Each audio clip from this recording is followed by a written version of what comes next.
I seriously dread wash day so much simply because it means I have to blow dry all of this hair. And if I didn't hate it enough before, a couple months ago, I got hair extensions put in and I have 3 rows of 22-inch hair extensions. Do you know how much hair is on my head right now? But seriously, blow drying them can take me like up to an hour. It's actually insane how long it takes me.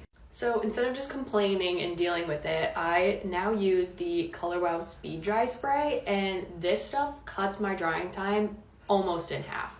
So you may be thinking that anything that can do that must like be terrible for you, but this product's actually alcohol free and it really does add like so much shine to my hair. I don't know how it does it, but it does. So all you have to do is spray it into sections of your hair and then blow dry it in, and that's it. Okay, so I'm fully saturated in the speed dry. It's currently 10:37. I'm gonna blow dry and see how long it takes. My hair extensions get so dry, so the less heat I'm putting on it, the better. And this product's also a heat protectant.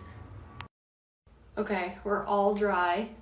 Let's check the time. It's 10:57. I'm going to show you guys the clock on my microwave so that you can see 10:57. Literally took me like 20 minutes. And look how shiny it is. Like, speed dry, guys. I'm telling you, if you have extensions or if you just have really thick hair, this is time-saving, life-changing, game-changing.